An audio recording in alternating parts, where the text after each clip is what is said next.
hold up. It's that boy Changeofplanz. Don't give a damn. He cooler than a fan. Walking real tall, some say he's a man. So what's going on, man? What it is? Ness? Yeah. And I want to say it right. Yeah. we in Houston, Texas right now. How you doing, man? Shit, chilling, my nigga. What's going down? Shoot, trying to see what's going on, man. Trying to get the insight what's going on in your world. Shit, just work. Same old grinding. Oh, and I want to say this too. Yeah. Congratulations. I know you made over a year, you know, on your health. Oh, yeah. You keep up with it. Yeah, man. You know what I'm saying? I was peeping out. Yeah. You know, and that's great. You know, health is everything. Yeah. You know what I'm saying? Like what made you decide to choose the healthy route? Man, I do. Well, I mean, number one, I'm just getting older, so you know, you just gotta take care of yourself. I had homeboys having heart attacks and all that type of shit. So, I mean, on top of that, and then like, I'm like a touring artist. So when you tour, like, it's not like them club shows where you get to stand in one place and just rap and everybody kind of like just fuck with you because you got a club song. Like I gotta go up and do like a 45-minute set and move around and keep people entertained. And it's like a real hip hop rap type shit. It's not like no stand in one place thing. So like after touring with dudes like Currency and like Freddie Gibbs, Big Krit, just to name a few, like, you know, those dudes go on stage and give it a lot. You can't really be lazy. And like I got with my dog Freddie last year, and I had to do a longer set, so and he was in shape, and he just being a friend, you know, he led me down the path to getting in shape. And Slim Thug, like, you know, he my like mentor, so you know, he just kind of, you know, led by example, and I just went the same route. And I'm glad you said it, because in this game, especially like the Houston culture, the serve, the food, did you cut all that stuff out? Well, I mean, I quit sipping and serve in like 2012.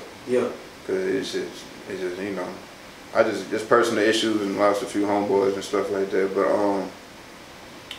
the food, of course, like Houston is a lifestyle thing. Like you can, out here you can be doing all right, but it's very well here because you know the cost of living ain't high and all that type of stuff. And we got a lot of good food. You know, everybody drives everywhere. It's not too much of like a super healthy culture out here. You know, I think we like one of the most unhealthiest cities, you know, on the list. Like, you know, like the top unhealthiest city. Just, I mean, it's a big city. Everybody, you can't walk nowhere. It's not a lot of, you know, moving around like that. So, you know, you just got to take care of yourself. You know what I mean? It's easy to get. I think there was a point in time where every Houston rapper was fat. Like every Houston rapper was fat except probably like Chameleon now. You know what I mean? Like I think everybody, like from Paul to Lil Flip to Slim to Big Mo, like everybody, like, but all these dudes was big at a certain point. Like you seen Paul Wall lost all the weight, Slim Thug lost all the weight, Lil Flip lost the weight, but you know everybody got back right. You know what I mean? I want to ask you this too. You mentioned Paul Wall. When I walked into this, before we started this interview, I'm observing, and I see you got this nice picture of him right here on the wall. Right. You know what I'm saying? So what's your relationship like? I mean, that's just a homie. That's a homie. I mean, he definitely helped out, done a lot of things. He's definitely a friend in the business. I mean, that's my guy, Georgia. He actually took that picture at a video shoot we were doing for a video for me and Paul got together. And I mean, it's really just more so of like my dog, Georgie's work. Being up on the wall and like just dope images he catches, because he does like all my videos, all my CD covers, most of the pictures you see of me on Instagram, anything like that. He's like my business partner and creative director, so like he handles all that stuff. Yeah, you definitely taking care of business. Definitely taking care of business. I want to say this too. So originally you were from Louisiana. Right. I was born in New Orleans, Louisiana. And then how did you end up in Texas?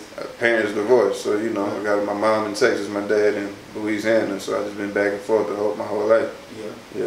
And like I said, when I walked up the stairs, like I've been listening onto your music since like the DJ Mr. Rogers mixtapes. I was in college then. You know what I'm saying? So you've been rapping for a while. Like, how long have you been in the game for people who don't know? My first tape dropped 2000, the last week of 2009. So. Pretty much 2010, you know, that was like when my first tape dropped. And what project do you think made your listeners be like, hey, let's with it, keep coming with it? I mean, it depends. Like as my career has progressed, I've had that happen like maybe like 4 times. I dropped so much music 4 or 5 times. It's like different transitions every time. I mean, I think E36 was the one that that's when I went out and did the shit on my own, pretty much with Steak and Shrimp and. That's your clothing brand and stuff, right? It's just a brand in general. It's just a label, lifestyle, brand, clothing line, agency, whatever. It does everything, and like we'll help with people's album rollouts, and we help with Bun B's album rollout that just happened, and you know, we just try to do everything, honestly. But I mean, yeah, that's when I started that company, is when E36 came out, and that's when the transition really happened as far as me being solo and doing my own thing. Yeah. Because initially, like, I thought, like, well, I heard you with Currency. I got a couple brothers. Yeah. Like, was you with Currency? But that was way after that, honestly. Cause if you heard me with the Roger stuff, like, I mean, the only crew that I'm a part of is Boss Hog Outlaws. You know, Slim Thug was the person that gave me that first big, like, co-sign along with Rogers. I was the last new member of Boss Hog Outlaws, and they don't take that many new members, so it's like, you know, and yeah, that's what I'm a part of. There was a little, I worked with Jet Light for like a year span, but I mean, it just wasn't really like a good fit. You know, as far as like business, I was already kind of rolling in a certain direction, so I wasn't really like a good fit as far as being like under another artist or anything like that. That makes sense, like from the business aspect. Yeah. Because the music, man, you want to hear some cool music. Put that the music, the music, whatever. I mean, musically, with me and we were doing all that, it made sense, but it just, you know, business-wise, it was just a different thing. And see, now, and you like a special artist because you got like a cult following. Right. Like Dom. Right. Even like a Currency, Freddie Gibbs, Dom Kennedy, a Tech Nine, like anybody like that. It's just, you know, in this game now, like a lot of stuff is microwave. You know, it's just really quick. And then, you know, when dudes like us, that like all the guys you just named, like we make pretty good shit, you know what I mean? We take our time, and it's from every aspect. All the dudes you name have their own companies. Like, you know what I mean? None of us work for anybody. All of us have our own aesthetic, our own way of rolling things out, our own way of doing things, our own team. So everybody's like an independent boss in that realm.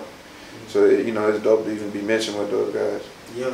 And I want to ask you about your brand. Like, how did Less and then Steak and Shrimp, how did you come up with that? How did that come about? Well, we had a record on a project back in like 2012 called Steak and Shrimp. They had Slim Thug and Paul on it, and we were actually just making, like, trying to figure out some merch ideas for some stuff I wanted to put out. And we had a t-shirt that said Steak and Shrimp on it, and one of the homies was just like, yo, that'd be a dope brand. And I was like, yeah, because, you know, in the South, I agreed with him. I'm like, yeah, in the South. I mean, the reason we even made the song is in the South, you know, like growing up listening to Master P, Pimp C especially, is like you hear steak and shrimp all the time. It's something that you aspire to eat, you know, when you make a little paper or whatever. Yeah. So just a representation of that, and just always being aspirational with the hustle. That's why we started Steak and Shrimp. It's about one more, you know what I mean? Like, so even if you ain't got it, you know, you're working towards it, you know what I mean? So it's just, you know, something to motivate people, you know. Like, who's all involved? Do you have like any joint features with anybody? Nah, it's just me and my guy Georgie. It's all us. Like, we do everything ourselves, design it ourselves. When you walk in, we made a t-shirt, send it off, I'll pick it up tomorrow. We'll put it out probably next week, you know. And then, like, you know, you can use that to market your music. Like, some people out in the West Coast, they like using marijuana to market their music. I mean, it's not legal here, but no, exactly. Yeah, we don't have that benefit here. But I mean, yeah, it's dope. Cause like there's people that wear my clothes, and they'll get it however they get it, whether they walk into a store that has it or whatever, and they won't even know who I am or what I do or anything. And then, you know, and it's dope. I actually like that more as far as on the clothes aspect, because like that means we just made something dope. Yeah. You know what I mean? I'd rather people mess with it like that instead of being like, oh, that's less stuff, let's get it because it's less stuff. Now I'd rather people get it because it's just dope. And it actually did that. Like, we made like 6 figures off hats one summer, and it just, you know, stuff like that was cool because it didn't have nothing to do with me. It's because we made something cool. You know what I mean? It's all about touching the people. Right. Everybody hang. Right. You know?